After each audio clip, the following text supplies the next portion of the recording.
તો અહીંથી તમે ચાલુ થાય એટલે દિયોદર જેતરાનો રોડ એનું કામ ચાલુ છે. 10 મીટર કરવા વચ્ચેથી તમે પાલડી 4 રસ્તા થઈને ચિત્રોડા ઉધી જાઓ તો એ મજબૂતીકરણનું કામ એ પણ સ્ટેટનું કામ ચાલુ છે. અહીં ખેમાણાથી કરી અને ભાભર સુધીનું જે આ હાઈવેને સુધારવાનું છે, સુધારાત્મક કામગીરી પણ તમે જુઓ કે આનાથી પબ્લિકને કેવી રીતે સુખ સગવડ મળે એના માટે પીડબ્લ્યુ દ્વારા કામગીરી ચાલુ છે. અહીં મેઠાથી તમે જે ટેન્ડરમાં હશે મને લાગે મેઠાથી કરીને કોતરવાડા સુધી 13 કિલોમીટર 16 કિલોમીટર એ પણ રસ્તો 10 મીટર પહોળો થવાનો છે. ટૂંક સમયમાં શરૂ થશે. ટેન્ડર પ્રક્રિયા પૂરી થાય તો અમને કેટલાય ફોન આવતા કે ઝાડાથી કોતરવાનો રસ્તો બનાવો ને પછી એક ચોમાસું જાય ઉપડી જતો હતો. એ પીડબ્લ્યુડી સ્ટેટ વિભાગે પણ તમે જોઈ રસ્તો એટલે આ રસ્તો થઈ જશે, આ થઈ જશે, મીઠાવાળો થઈ જશે. હમણાં ભાઈ દિયોદરથી શિયોરી સુધીનો એ વિભાગ દ્વારા એનું સુધારણાનું કામ થયું. એટલે પીડબ્લ્યુડીના કામ પણ તમે જુઓ ને તો આપણે ઘણા બેસીએ તો એનો આંકડો તમે નક્કી કરજો તો કેટલા કરોડના કામ થાય છે. અહીં આપણે દિયોદરની અંદર પણ મને લાગે પેલું કામ ચાલુ છે ભાઈ ઢેજરીનું ચાલુ છે, ઢેજરીનું કામ ચાલુ છે. આ બાજુની અંદર વિનય વાણિજ્ય અને સાયન્સની કોલેજ બનવાની છે બાજુની અંદર. એટલે સરકારે વિકાસમાં કામ આપવામાં કોઈ પાછું એક પણ વિભાગ ઉપર તમે જો મને વાત કરો તો એક પણ વિભાગ, શિક્ષણ હોય, આરોગ્ય હોય, શિક્ષણ હોય, પીડબ્લ્યુડી હોય, સિંચાઈ હોય કે કોઈ પણ હોય તો આપણે એના ઉપર 1 કલાક સુધી આપણા વિસ્તારની વાત કરી શકીએ એટલા કામ સરકારે મંજૂર કરે છે. પણ મારે આપને મીઠી ટકોર કહો અથવા વિનંતી એટલી કરવાની છે કે જે કામ મંજૂર થયા છે એ કામ સમયસર ચાલુ થાય જોવાની જવાબદારી ગામના કાર્યકર્તા, સરપંચ, ચૂંટાયેલા જનપ્રતિનિધિઓ આપણી છે. આપણા વિસ્તારની અંદર જે માધ્યમિક શાળાઓ મંજૂર થઈ છે, માધ્યમિક શાળાઓનો જમીનનું એ ઝડપથી પ્રક્રિયા પતે તો આગળ એ બાંધકામની પ્રક્રિયા ચાલી શકે. હું 2012 થી 17 પહેલી વખત ધારાસભામાં હતો અને શંકરભાઈ જ્યારે રાજ્યના આરોગ્ય મંત્રી હતા ત્યારે મને લાગે હોળની અંદર એમણે આપણા વિસ્તારની અંદર જે 56 પેટા આરોગ્ય કેન્દ્રો મંજૂર કર્યા હતા એમાં 19 જેટલા દિયોદરમાં હતા અને એ 19 માંથી 13 કરતા પણ વધારે એ જમીનનો અને ખાતમુહૂર્ત કરવાનું બીજી વખત હું ધારાસભ્ય થયો તારે છું. કારણ કે આપણે મંજૂર થાય છે પણ પાછળથી ચિંતા કરતા જ નથી. આપણા વિસ્તારની અંદર દિયોદર તાલુકાની અંદર વાત કરું તો 7 કે 8 66 કેવી આપણે વીજળી માટેની વાત કરીએ, ખેડૂત છીએ, 7 કે 8 66 કેવી મંજૂર થયેલા છે પણ જમીન વગેરે અટકાયેલો પડ્યા છે.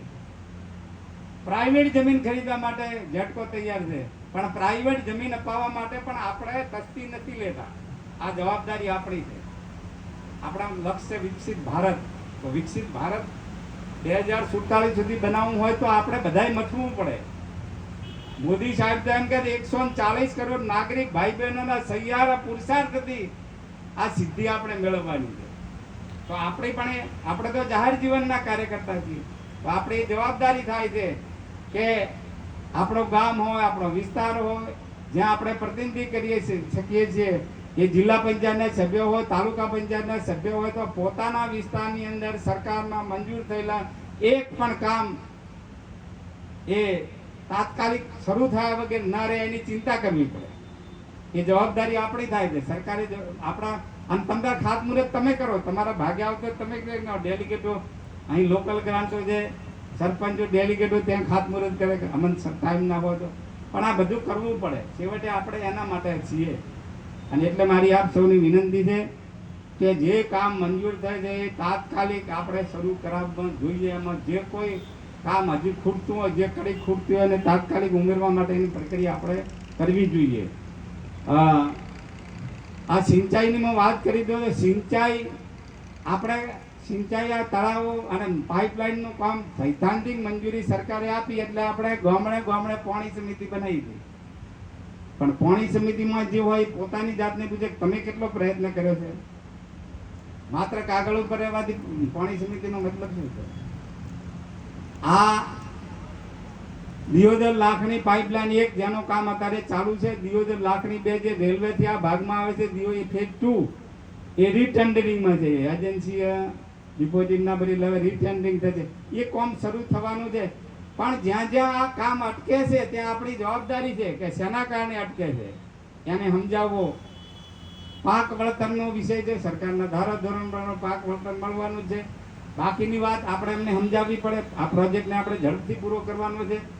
આ મોદી સાહેબનો બહુ મહત્વાકાંક્ષી પ્રોજેક્ટ છે અને એ પ્રોજેક્ટ પૂરો કરવાની જવાબદારી આપણા સૌની છે. તો એ જ્યાં જ્યાં કામ અટકેલું હોય ત્યાં હાથ જોડો, એને સમજાવો જો. અને એમાં કોઈ પ્રશ્ન હોય તો અમારી પાસે લઈને આવો. પ્રશ્ન માટે અમે એનો કોઈ પણ વ્યાજબી પ્રશ્ન છે ઉકેલવાની હું જાહેરમાં તમને ખાતરી આપું છું. પણ એક બાજુ આપણે એમ કહીએ ઝડપથી પાણી લાવો, વરસાદે તમને સાક્ષી આલે છે, બરાબર ને? અમી શોર્ટ ના થયા છે એટલે હારા ભવિષ્યની આ નિશાની છે તમને. એટલે જે કંઈ એનો બીજો કોઈ વ્યાજબી પ્રશ્ન હોય ગામનો સામૂહિક તો લાવો, તો આપણે એને સરકારની હાથે રહીને એને ઉકેલીશું. પણ કામ અટકે તો આપણે પ્રોજેક્ટ તો પૂરો કરવાનો છે અને પ્રોજેક્ટ પૂરો થાય એની જવાબદારી આપણા સૌની છે. તો મારી આપ સૌની વિનંતી છે કે આપણે બધા એમાં સક્રિય રહીએ અને આપણે વિકાસની હાથે હાથે પર્યાવરણને પણ જાળવવાનું છે. કુદરતને ભૂલવાની નથી. પર્યાવરણ જળવા એ પણ એટલી જ જવાબદારી છે. તો વિકાસની હાથે પર્યાવરણની ચિંતા પણ આપણે સૌ કરીએ.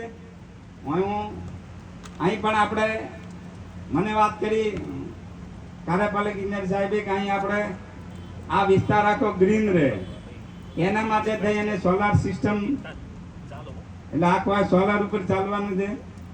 અહીં વોટર હાર્વેસ્ટિંગનો એટલે જે પાણી છે એ પાણી જમીનમાં ઉતરે એના માટેની પણ વ્યવસ્થાઓ છે. એટલે આ રીતે હવે આપણે બધાએ ચિંતા કરવી પડશે અને વિકાસની સાથે સાથે આપણું પર્યાવરણ એ ઉત્તમ બને એ પણ આપણી જવાબદારી છે. 5000 વર્ષ પહેલા ભગવાન ગીતામાં કૃષ્ણ ભગવાને એમ કહ્યું છે કે સમયની માંગને અનુરૂપ જે મનુષ્ય પોતાની જીવન વ્યવસ્થા ગોઠવશે એ હંમેશા સુખી થશે. તો સમયની માંગ છે કે પર્યાવરણ જાળવીએ. સમગ્ર માનવ જાત, સમગ્ર દુનિયા સામે, આપણા બધાના સામે, સરકારની બધા આવી ગયા. પર્યાવરણ જાળવવું સૌથી મોટો પડકાર છે અને જો પર્યાવરણને નહીં જાળવી શકીએ તો સમગ્ર માનવ જાત, સમગ્ર જીવ સૃષ્ટિ માટે આપણે મુશ્કેલી ઊભી થઈ શકે છે. સમગ્ર માનવ જાત એ ભયમાં મુકાઈ શકે છે. આખી દુનિયાનું તમે વાતાવરણ જુઓ કે વાયુ પરિવર્તન, અંગ્રેજીમાં જેને ક્લાઇમેટ ચેન્જ કહે છે, આપણે પર્યાવરણ અસંતુલિત થવાનું આ પરિણામ છે. વૃક્ષો વિકાસ માટે આપણે કાપવા પડે તો સંકલ્પ કરવો પડે કે આમ તો નિયમ એવો છે કે ડબલ વાવવા પડે, પણ એટલો તો સંકલ્પ કરવો પડે કે જેટલા વૃક્ષો હું કાપી છું એના એટલા ને એટલા વૃક્ષો અમે ઉછેરી છું. આ તો થઈ કે ના થઈ છે? આમાં કોઈ બહુ બીજું પેલું નથી. વૃક્ષો હવે